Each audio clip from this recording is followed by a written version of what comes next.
This call is now being recorded. Okey, Assalamualaikum dan selamat pagi semua. Okey, kita mulakan kelas kita dengan bacaan doa Al-Fatihah.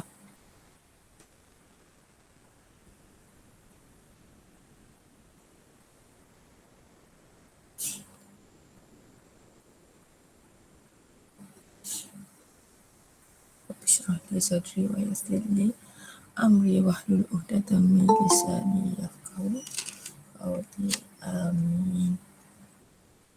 Okey. So, ready semua? Ready. Okey, boleh buka buku teks muka surat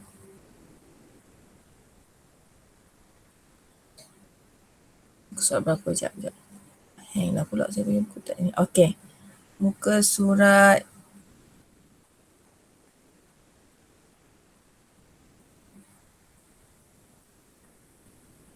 111. Okey, 111.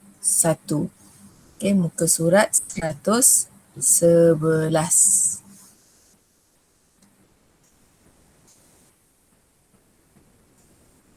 Okey, di mana hari ini kita akan belajar tentang faktor yang mempengaruhi perkembangan fetus dan bayi. So semalam awak dah belajar tentang macam mana fetus berkembang bermula daripada persenyawaan, kemudian dia pergi ke mana? Selepas persenyawaan? Semalam awak belajar kan mula-mula persenyawaan. Selepas tu macam mana perkembangan bayi semalam? Lepas persenyawaan apa dia kelas? Zygote. Zygote, good. Lepas zygote? Embryo. Okay, embryo. Lepas embryo? Fetus. Fetus. Okay, lepas fetus? Bayi. Okay, good. Pandai. Okay. So, persenyawaan, zygote, embryo, fetus dan bayi. So, untuk fetus dan bayi, okay, so ada faktor yang mempengaruhi perkembangan fetus dan bayi. So, hari ni awak akan hubung kaitkan kepentingan pengambilan makanan yang berkhasiat kepada kesihatan ibu dan fetus. Okey, so kita nak wajarkan kepentingan kenapa kita tak boleh ambil bahan-bahan tertentu. Kenapa bahan-bahan tersebut boleh memudaratkan fetus. Okey, kemudian hari ini juga kita akan belajar tentang kebaikan penyusuan susu ibu berbanding susu formula. Kemudian kita perlu tahu bahawa setiap makhluk yang bernyawa mempunyai hak untuk hidup walaupun dalam kandungan. So itu yang awak akan belajar hari ini. Okay, first. Nampak slide saya semua? Yang saya share ni? Okay. Okay, awak boleh rujuk juga buku teks awak muka surat 112. Ya ke awak dapat slide ni? Okay, nampak betul-betul. Line saya tak betul. Okay. So, keperluan kalori dan nutrien yang diperlukan oleh wanita hamil dalam sehari. Okay, wanita hamil perlu mendapatkan makanan yang berkhasiat dan seimbang. Serta, okay, jaga kepentingan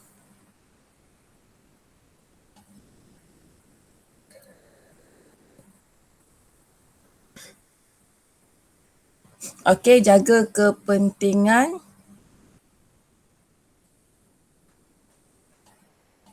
kesihatan mereka. Mesti kena jaga kesihatan supaya bayi yang dilahirkan adalah sihat. So kita tengok keperluan kalori dan nutrien yang diperlukan oleh wanita hamil. Yang pertama.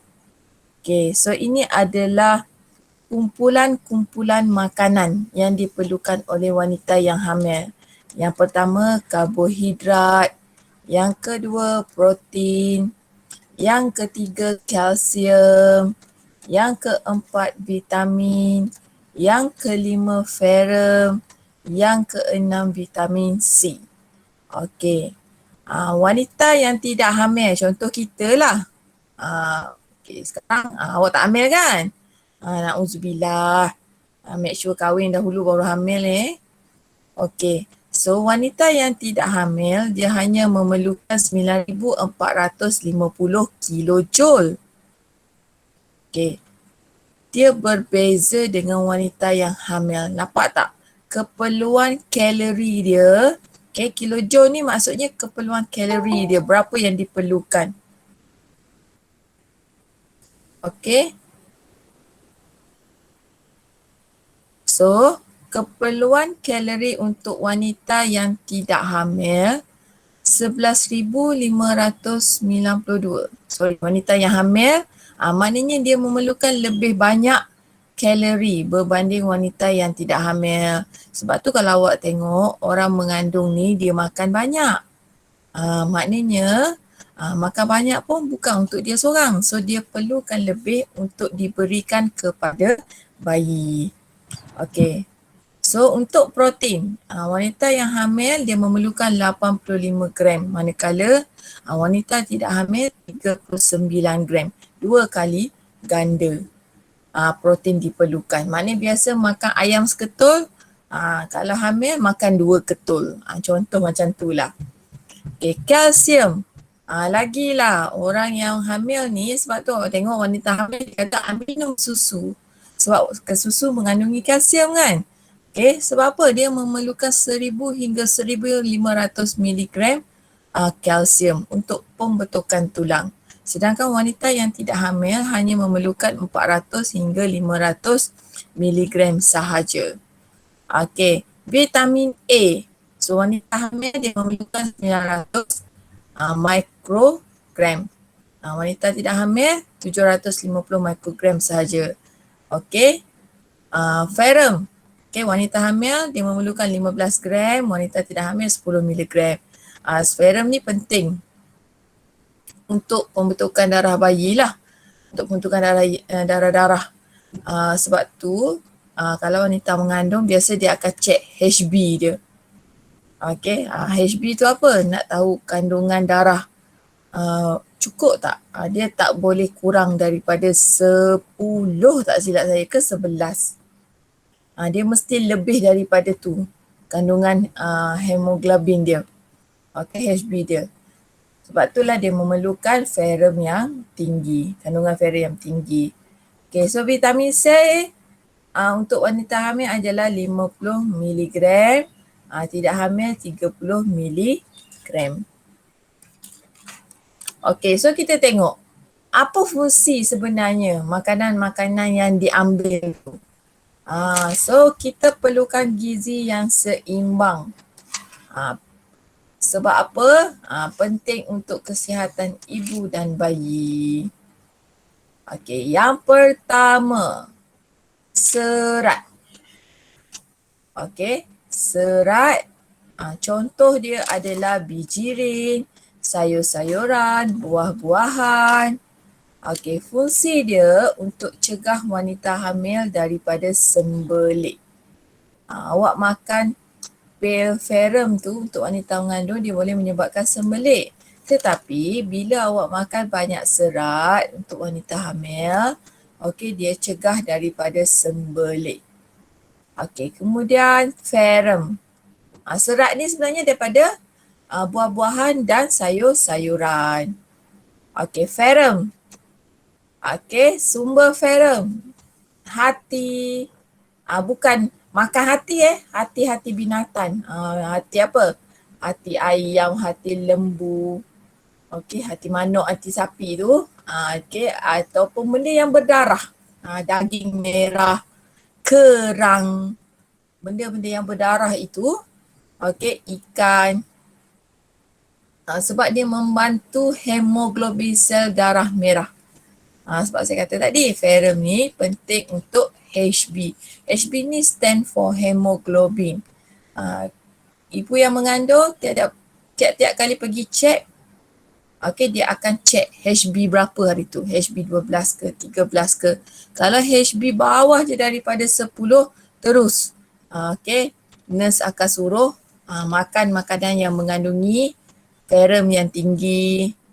Selain pada ni bayam pun ada juga, sayur bayam, HB membantu ferrum yang tinggi. Okay, sebab dia nak cegah anemia, kekurangan sel darah. Okay, so nanti kalau hemoglobin sel darah merah rendah, katakan awak melahirkan anak tu, kan keluar darah kan. So nanti dia boleh risiko kepada ibu untuk kehilangan darah yang banyak. Kalau tak terkawal, HB pula tak ada pula masa tu, HB rendah, dia boleh menyebabkan kematian. Sebab itulah kalau wanita yang hamil, kalau HB dia 6, dia dah terus kena masukkan darah. Masukkan HB yang daripada luar. So kalau wanita hamil ni dia memang perlu ambil ferrum dalam kuantiti yang banyak lah. Berapa gram tadi. Okay, next. Kelas makanan yang lain adalah karbohidrat dan lemak. Okay, so bekalkan tenaga untuk aktiviti harian. So contoh untuk karbohidrat, nasi, roti. Okay, lemak adalah daripada mentega, keju. Kemudian kita ada vitamin C. Okay, so vitamin C ni awak tahulah untuk kulit kan, untuk kulit yang cantik. Okay, untuk kulit wanita pun lebih cantik kalau hamil ni. Hamil ni macam-macam, ada orang alahan kulit jadi, muka jadi teruk, apa semua. So, vitamin C ni dia membantu menyihatkan kulit. Okay, selain daripada itu, dia nak cegah penyakit gusi berdarah. Bukan wanita hamil je, awak pun kalau gosok gigi pagi-pagi berdarah, pernah kan? Bermakna badan awak kekurangan vitamin C. So make sure awak ambil lah banyak buah-buahan sitrus. Contoh buah-buahan sitrus, oreng, limau, apa lagi? Buah-buah yang masam. Sitrus ni buah-buah yang masam. Okay, so jambu batu, okay, ubis, tomato. So maknanya daripada sayur-sayuran dan buah-buahan untuk vitamin C. Sama macam serat juga. Okay, next. Ibu yang hamil memerlukan asid folik.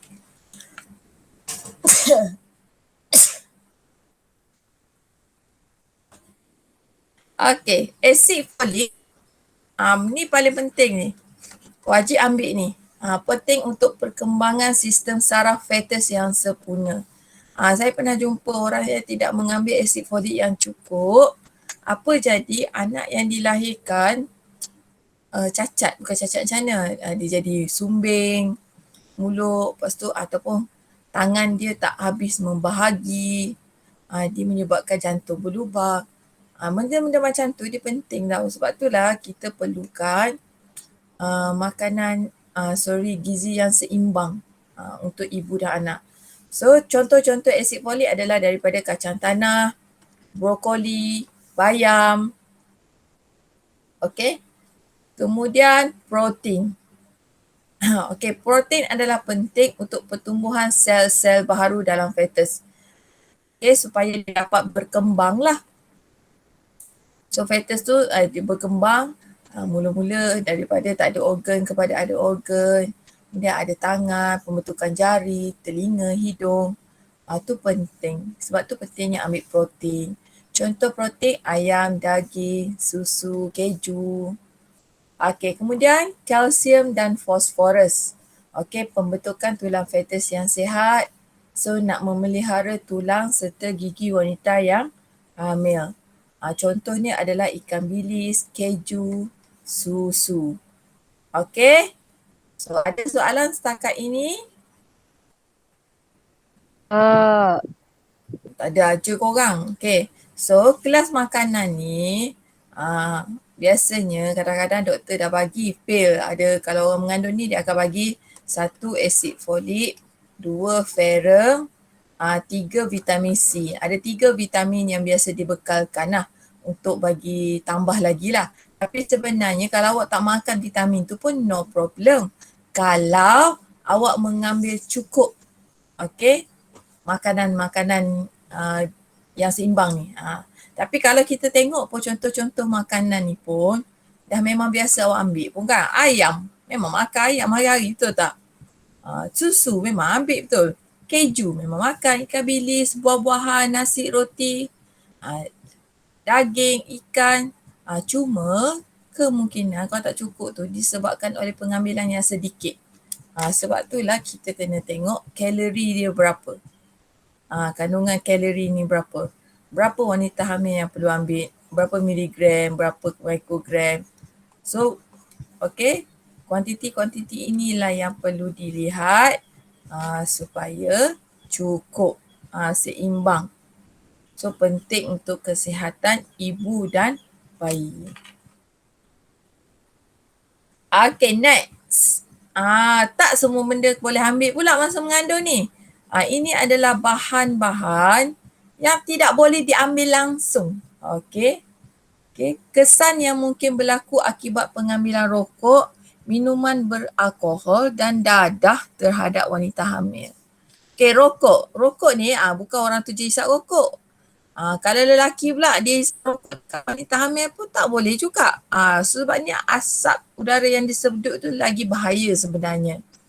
Okay, so wanita-wanita yang hamil dilarang mengambil rokok, minuman beralkohol, dadah.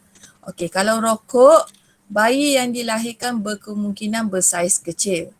So risiko kematian bayi semasa kelahiran berkemungkinan tinggi. Yang dilahirkan kemungkinan juga terencah akal dan cacat fizikal. Kemungkinan juga dilahirkan pramatang, keguguran fetus mungkin berlaku. Okey, sebab itulah wanita hamil ni tak boleh hisap rokok. Jangan terdedah kepada asap-asap rokok. Okey, minuman beralkohol. Lagilah minum arak, minum apa semua tu. Okey, wanita yang hamil yang minum arak, bayi dia berkemungkinan menghidap sindrom alkohol fetus. Okey, fetus berkemungkinan terencat, pusing otak, sistem saraf dan jantung berkemungkinan musnah. Okey, so musnah. Okey, kalau dadah, fetus berkemungkinan cacat. Antara tiga-tiga ni yang saya pernah tengok adalah ini. Okey, wanita hamil dia masih mengambil dadah ketika mengandung. Dia maknanya dia orang dadah ni awak tahu je lah, dia tak boleh berhenti kan. So walaupun dia mengandung, dia hamil, dia tetap makan dadah, isap dadah. So apa jadi, bayi dia lahir, okay, hidup tetapi cacat. Cacat macam mana? Dia jadi slow, macam sepatutnya umur setahun berjalan, dia tak boleh berjalan, tak boleh buat apa-apa. Kemudian dia punya jantung problem, dia punya otak pun jadi macam slow. Itu kesan dia lah. Yang ni yang saya pernah tengok di depan mata lah. Yang lain ni belum pernah tengok. Okay. Tapi memang terbukti. So 3 bahan ini tidak dibenarkan ambil oleh wanita hamil. Sebenarnya 3 bahan ni bukan wanita hamil je. Semua orang tidak dibenarkan ambil. Betul tak? Walaupun awak tak hamil pun jangan ambil. Okay, ada soalan? Setakat ini? Tak. Tidak. Kasih tak ada orang lain? Tidak. Tak ada. Okay, Siti tak ada. Lain? Tak ada dah. Okay. So next, kita pergi kepada kepentingan susu ibu. Okay, so bayi yang baru dilahirkan, dia tak ada gigi. So dia tak dapat makan makanan yang pejal. Makanan pejal tu macam mana? Tak dapat makan nasi, tak dapat makan buah. So untuk 6 bulan pertama, bayi tidak boleh makan makanan pejal. Kena ingat tu. Okay. Lagipun masa tu usus bayi tu belum matang. So kalau dia makan makanan kekal, dia boleh menyebabkan usus atau perut baby tu pecah. Sebab dia tak dapat terima. Sebab itulah bayi hanya bergantung kepada susu sahaja sebagai sumber nutrien. Tetapi lagi bagus adalah bayi bergantung kepada susu ibu sebagai makanan yang terbaik. Okey, untuk bayi yang baru lahir, paling baik adalah susu ibu. Sebab susu ibu ni lebih berkhasiat berbanding dengan susu formula. Boleh, tak ada masalah pun bagi susu formula. Tetapi benda yang free ada. Susu ibu free je kan. Okey. Berkhasiat pula tu sebab dia tinggi kandungan nutriennya. So cubalah untuk menyusukan bayi dengan susu ibu. Sebab susu ibu mengandungi segala keperluan makanan bayi dan antibodi yang tinggi. So dia dapat melindungi bayi daripada sebarang penyakit. Sebab itulah kalau awak bagi susu ibu kepada bayi, dia dapat, kalau awak tengoklah bayi yang isap susu ibu ni, dia susah nak kena demam, nak kena serangan penyakit sebab antibodi dia tinggi. Sekarang ada kajian pula, siapa ibu yang cucuk vaksin COVID, bayi yang minum susu ibu tu tetap dapat antibodi daripada vaksin COVID tu. Nampak tak? Susu ibu tu dia membantu meningkatkan antibodi bayi. Okey, selain daripada tu, hubungan bayi dan ibu juga menjadi erat dan penting untuk emosi bayi. Okey, penghadaman bayi lebih baik berbanding dengan susu formula. Kalau susu formula, kena cari yang mana tak bagi sembelit, yang mana tak bagi kembung perut, yang mana tak bagi alergik. Berbeza dengan susu ibu. Kebanyakannya hampir 90% adalah sesuai. Okey? So itu adalah kepentingan susu ibu. So bayi yang sihat lahir daripada keluarga yang sihat. Sebab itulah wanita yang hamil perlu menjaga kesihatannya dengan baik. Sebab setiap makhluk yang bernyawa mempunyai hak untuk hidup walaupun masih dalam kandungan. Oleh itu, seseorang ibu mestilah memastikan bayi yang berada di dalam kandungan tu dapat nutrien yang cukup dan elakkanlah daripada mengambil bahan-bahan yang boleh memudaratkan kesihatan ibu dan bayi. So, apa 3 bahan yang memudaratkan tadi? Yang pertama, apa dia bahan yang memudaratkan? Rokok. Rokok. Lagi? Dadah. Minuman alkohol. Okay, good. So, rokok, dadah, alkohol. Elakkanlah. Okay? Sebab kita nak bayi yang sihat. So, bayi yang sihat lahir daripada keluarga yang sihat. So, awak pun kena cari pasangan yang mengamalkan gaya hidup yang sihat. Okey, boleh? Boleh? Ada soalan? Halidah pun bangun. Okey. Ada soalan lagi setakat ni? Tak ada dah?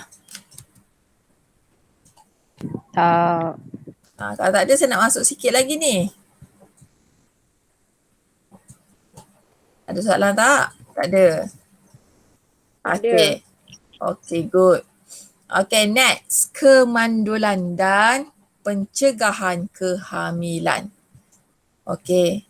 So, apa dia kemandulan? Ketidakupayaan seseorang melahirkan anak. So, maknanya dia tidak dapat melahirkan anak.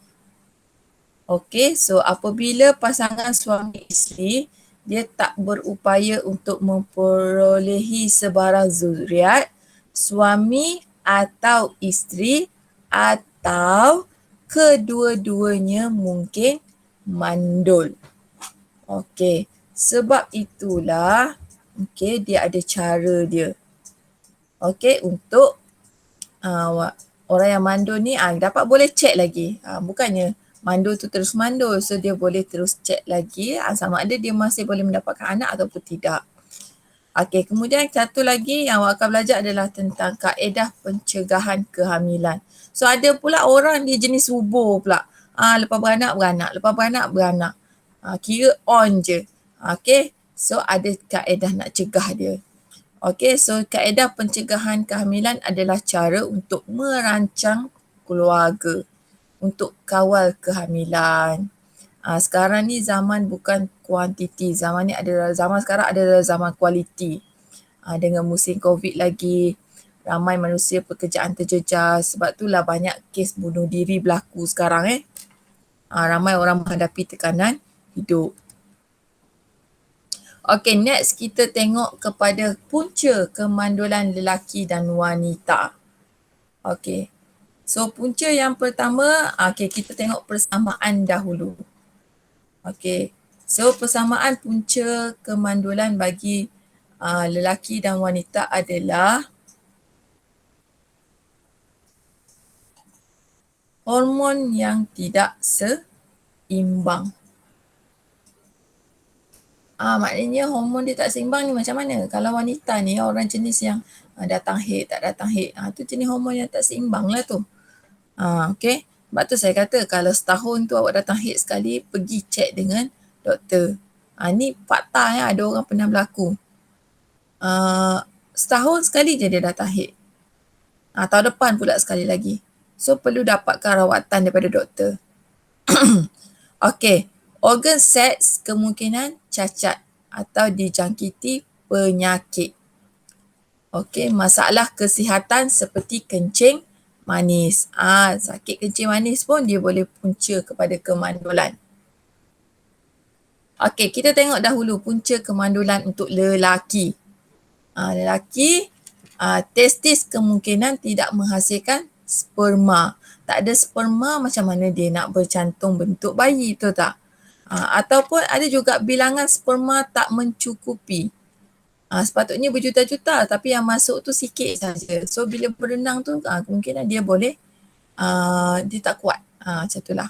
So kualiti sperma rendah. Maknanya sperma tu ada sperma yang tak sihat. Ada yang tak ada nukleus, ada yang cacat, tak ada ekor. Tu adalah salah satu punca. Selain daripada mati pucuk. Okey, kita tengok pada wanita pula. Apa punca kemandulan wanita? So, ovari tak dapat menghasilkan ovum. Tak ada ovum, macam mana nak menghasilkan fetus? Macam mana sperma tu nak bernyawa kan? So, selain daripada tiub falopio tersumbat. Kawan saya pernah tiub falopio dia tersumbat. So, dia pergi doktor, apa yang dia buat? Doktor cuci. Doktor tembak dengan air. Supaya buka laluan tiub falopio. Lepas tu barulah dia mengandung selepas 6 tahun. Tu punca dia adalah tiub falopio tersumbat. Sebab tu kita perlu check. Maknanya kalau lepas awak kahwin 2-3 tahun masih tak dapat anak, check. Okay. Jangan terus kata tak apa, tak ada rezeki. Mesti usaha. Okay, uterus yang tidak normal. Okay, ada kawan saya seorang lagi. Ni kawan-kawan saya ni, saya bercakap benar ni. Rahim dia ni terbalik. Rahim terbalik dia macam mana? So, uterus dia tidak dapat apabila berlakunya persenyawaan, dia tidak dapat menempel. Maknanya uterus tu dia tidak normal. So, bila tak dapat menempel, macam mana fetus tu nak membesar? Okey, kemudian ada ketumbuhan dalam uterus.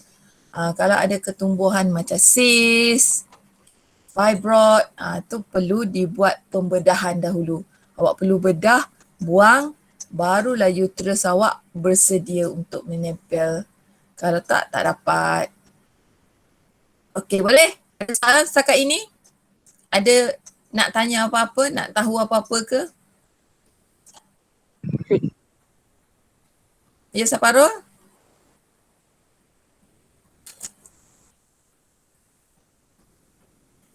Tak tahu nak tanya apa. Ada faham? Tak. Okay. Okay. So, no problem sebenarnya. Okay. Ada cara untuk atasi kemandulan. So, jangan ingat bahawa awak mandul ni tak dapat anak terus. Tak. Dia ada cara dia. Make sure awak perlu jumpa dengan doktor. Okay. So, kaedah mengatasi kemandulan yang pertama adalah rawatan hormon. Ini orang yang ada masalah ketidakseimbangan hormon. So, apa yang perlu dilakukan adalah dapatkan sahaja suntikan hormon. So, ubat hormon yang disuntik dalam badan dia akan menyebabkan hormon yang tak ada tu dia akan hasilkan. Dia bagi sumber dia. So, lepas tu dia boleh mengandung macam balik. Macam ada juga melalui kaedah pembedahan. So wanita yang mengalami masalah tiub falopio tersumbat ataupun lelaki yang mengalami masalah saluran ductus sperma tersumbat. Yang tersumbat ni awak just operate sahaja. Operate kemudian make sure tiub falopio ni yang tersumbat tu dia akan macam kawan saya kata tu dia spray dengan air. So dia bagi tak nak tersumbat tengok. So dia operate, dia buang, dia check balik. Okay. Yang ketiga adalah kaedah persenyawaan in vitro, IVF. Ni yang paling famous buat ni, Siti Nurhaliza buat ni. Dua-dua anak dia buat melalui kaedah IVF, persenyawaan in vitro. Okay. So ini adalah untuk wanita yang mempunyai masalah tiub falopio tersumbat. So kaedah ini dia keluarkan ovum dari ovari dengan sperma tapi di luar badan. Maknanya ovum dari ovari ambil buat keluar, kemudian sperma pun dia ambil buat keluar, dia senyawakan di luar. Kemudian bila bentuk embryo, barulah dia masukkan kembali ke dalam uterus wanita. So macam ni. So dia ambil ovum, telur yang sihat, kemudian dia senyawakan, kemudian dia bentuk zygote, dia biarkan sampai embryo, kemudian barulah dia masukkan ke dalam uterus. Barulah dia bagi menempel dekat dalam uterus perempuan tu, barulah dapat mengandung. Itu kaedah persenyawaan in vitro, IVF. Ini yang biasa dilakukan sekarang lah kalau orang-orang yang tak ada tu. Kos dia berapa? Tahu tak? Berapa harga dia ni buat in vitro ni?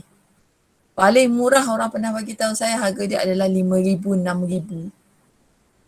Kalau yang Sinaliza tu saya rasa berpuluh-puluh ribu kot. Tapi yang magicnya, ni saya bercerita tentang Sinaliza lah sebab dia bercerita pada umum kan. So anak dia ada Afiah dengan yang terbaru ni, nama apa saya tak tahulah, lelaki tu kan. So Afiah dengan yang lelaki tu, dua-dua tu dilakukan pada masa yang sama. So kaedah IVF yang dilakukan pada masa yang sama. Tapi ketika dia buat tu dia tengok dua-dua embryo ni menjadi. So masa tu dia hanya ambil yang Afiah punya sahaja masukkan ke dalam kandungan. So apa yang embryo yang lelaki tadi yang berjaya senyawa tadi, so dia ambil, dia simpan dalam peti beku. Dia simpan. Dia ada kaedah penyimpanan dia lah.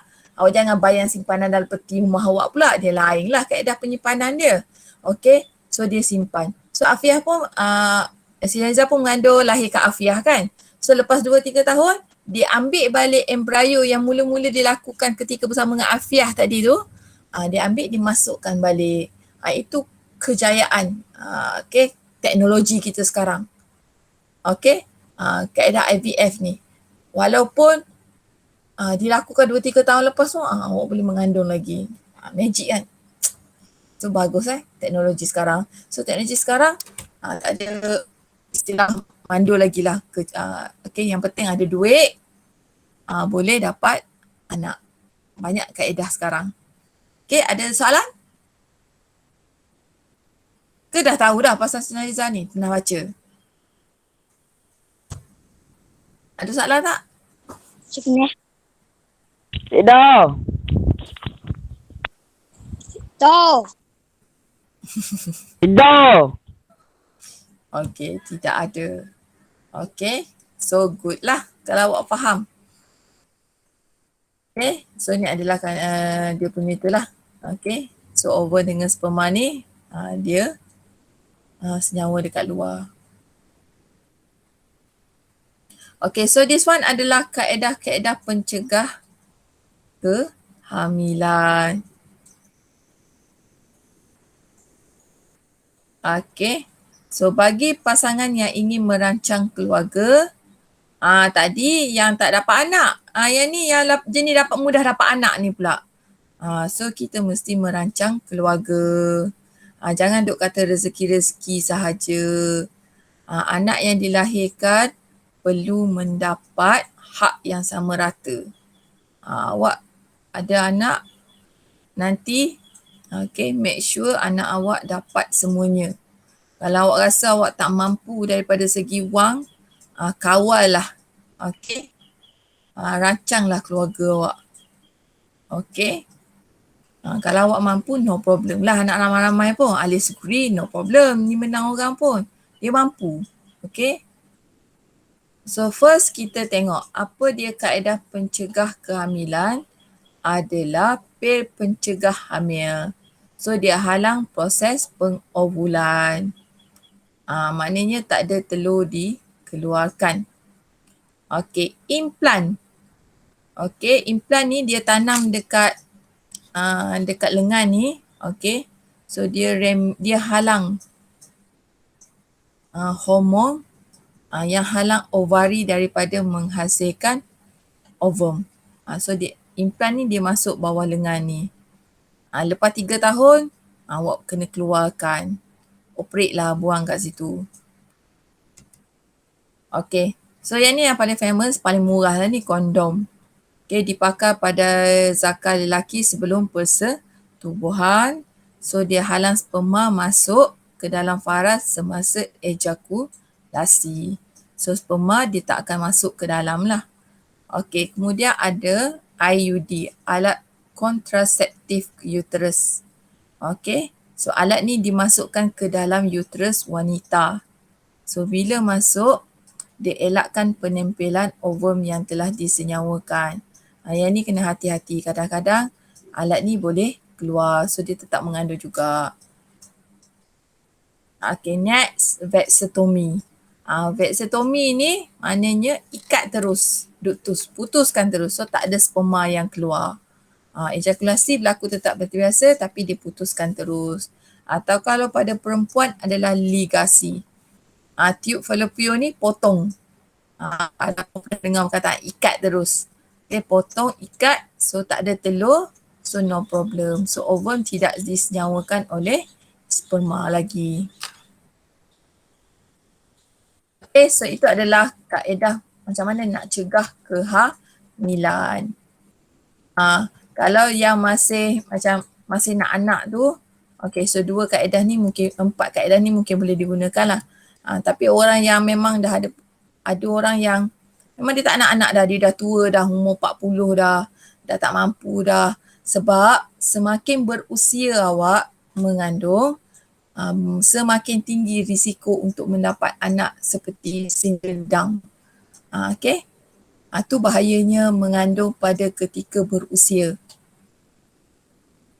Okay. So apa kepentingan pemeriksaan kesihatan dan rawatan segera apabila menghadapi masalah sistem pembiakan? Okay. So individu digalakkan untuk melakukan pemeriksaan kesihatan sekurang-kurangnya sekali dalam setahun. Bermula pada usia 40 tahun terutamanya. 40 tahun ke atas, buatlah pemeriksaan sekurang-kurangnya sekali dalam setahun. Cek darah tinggi, kencing manis, apa semua tu. Pergi saja kepada KK. Bayar RM1 dah boleh buat rawatan. Okey. Pemeriksaan kesihatan atau ujian saringan dijalankan sebagai penilaian untuk kesan simptom awal penyakit kronik pada sistem pembiakan. Okey, apa dia penyakit kronik pada sistem pembiakan? Contohnya adalah kanser rahim, kanser cervix, kanser prostat. So kalau awak dapat jalankan pemeriksaan kesihatan awal, so kita dapat kesan awal lah penyakit-penyakit yang bahaya ni. Okey, so amalan pemeriksaan kesihatan juga dapat mengurangkan risiko masalah kesihatan kos rawatan yang tinggi. So dapat jimat wan untuk jangka masa yang panjang. So kalau dah stage 4 teruk dah, maknanya kita perlukan duit yang banyak. Berbanding kalau stage yang pertama ni. So kita dapat detect awal. Okey, kaedah pencegahan kehamilan yang betul dan selamat dapat difahami dengan nasihat daripada doktor semasa melakukan pemeriksaan kesihatan. Okey. Sebab itulah jalankanlah pemeriksaan kesihatan sekurang-kurangnya sekali dalam setahun. Okey, itu sahaja untuk hari ini. Ada sebarang soalan? Ada sebarang soalan? Tidak. Tidak. Kalau tak ada, saya bagi soalan.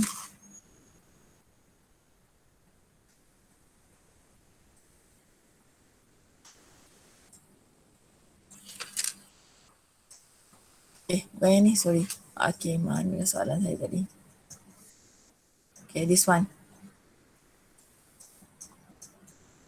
Okay.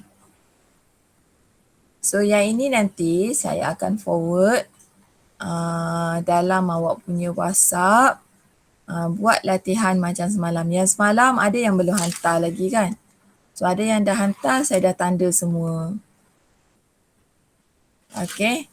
So kita cuba jawab sama-sama yang ni. So nanti awak boleh jawab lah. Okay, tandakan right bagi pernyataan yang tepat tentang fungsi nutrisi untuk wanita hamil. Okay, adakah pengambilan serat yang cukup menyebabkan sembelit pada wanita hamil? Betul ataupun salah?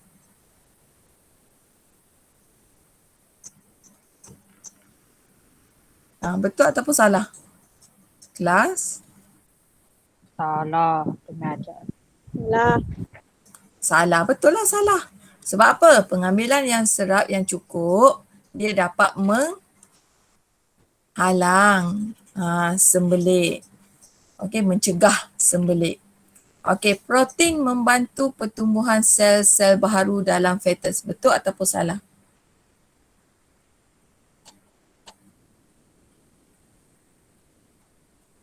Betul. Protein? Okey, betul. Okey, protein memang penting untuk pertumbuhan sel-sel baharu dalam fetus. Pandai. Okey. So next, vitamin C diperlukan oleh wanita hamil mencegah penyakit gusi berdarah. Betul ataupun salah? Betul. Betul. Betul. Kan saya kata tadi kan, siapa-siapa yang gusi berdarah tu bukan wanita hamil je. Awak pun kalau gusi berdarah maknanya awak kurang vitamin C. Makanlah vitamin C. Tengok apa contoh-contoh makanan vitamin C. Okay, next. Kalsium dan fosforus diperlukan untuk pembentukan tulang fetus yang sihat. Betul ataupun salah? Betul. Betul. Okay, betul. Okay, next. Wanita hamil memerlukan ferrum yang cukup untuk pembentukan hemoglobin dalam sel darah merah. Betul ataupun salah? Betul. Betul. Okay, next. Asid folik diperlukan oleh wanita hamil untuk perkembangan sistem fetus yang sempurna.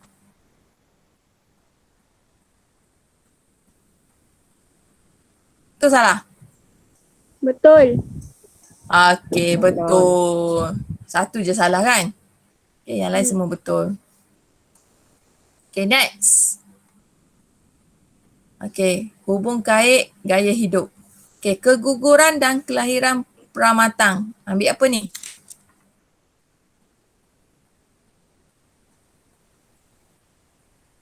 Apa yang dia ambil? Rokok.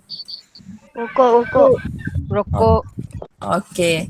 So next, kesan daripada tu kalau pengambilan alkohol, awak boleh carilah Okay, apa dia? Fetus berkemungkinan terencat ke. Okay, kalau dadah pun fetus berkemungkinan cacat. Okay, boleh cari. No problem, yang ni senang. Okay, next. Okay, perbandingan kandungan susu ibu. Okay, so ni boleh buat. Carilah. Okay, awak bandingkanlah. Kalau susu ibu mengandungi protein yang lebih rendah tetapi lebih mudah untuk dicerna dan diserap oleh bayi. Ni mengandungi protein yang lebih tinggi tetapi tidak mudah dicerna dan diserap oleh bayi. Karbohidrat, apa dia? Antibody, yang mana lebih baik? Buat perbandingan. Okey, vitamin dan mineral yang lebih rendah tetapi mudah diserap. Yang ni apa dia? Tidak mudah diserap. Okey, so yang mana lebih baik untuk bayi? Okey, so buat. Nanti saya dapat nilai awak kat sini. Okey, next. Kaedah pencegahan kehamilan. So awak boleh suai sahaja. So yang ni senang saja. Baca dan buat. Okey, hantar kerja ini untuk saya buat penilaian PBD awak. Okey, bagi tahu kawan-kawan yang lain. Boleh? Okey, boleh. Boleh, alhamdulillah. So nanti saya akan forward soalan tu dalam